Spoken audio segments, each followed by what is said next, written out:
Kung tatanungin mo ang mga OFW na nasa Middle East ngayon, kung uuwi ba sila sakaling pauwiin sila ng Pilipinas dahil sa sigalot at gera, isa lang madalas ang sagot. Hindi. Kahit may available na flight pa yan. Kahit may advisory at announcement.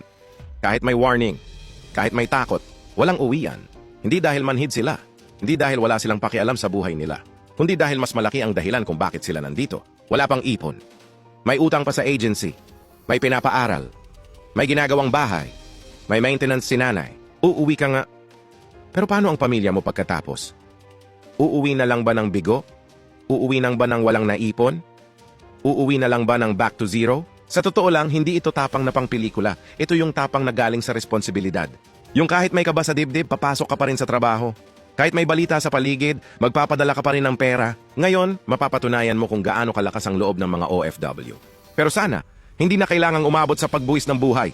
Sana dumating din ang panahon na may sapat na ipon, may safety net, may choice kung aalis o mananatili. Hindi dahil napipilitan, hindi dahil walang ibang option, kundi dahil sigurado sila na kahit saan sila mapunta, panalo pa rin ang pamilya nila. Kaya minsan sa mga OFW, hindi sapat ang ligtas ka. Kailangan may dala kang solusyon pag uwi mo. Kaya kahit may kaba, kahit may takot, kahit araw-araw may balita ng gera, minsan, mas gugustuhin na lang na manatili pa. Ito ang prinsipyo na hindi sinasabi ng mga OFW, pero ramdam ng lahat. Kung may mangyari, may mangyari. Pero kailangan magtrabaho. Hindi ito pagiging pabaya sa buhay. Ito ay pagiging responsable sa mga umaasa. Kaya ngayon, kung gusto mong malaman kung gaano katatag ang mga OFW, tingnan mo kung paano sila pumapasok sa trabaho kahit hindi sigurado ang bukas. Tahimik pero matibay.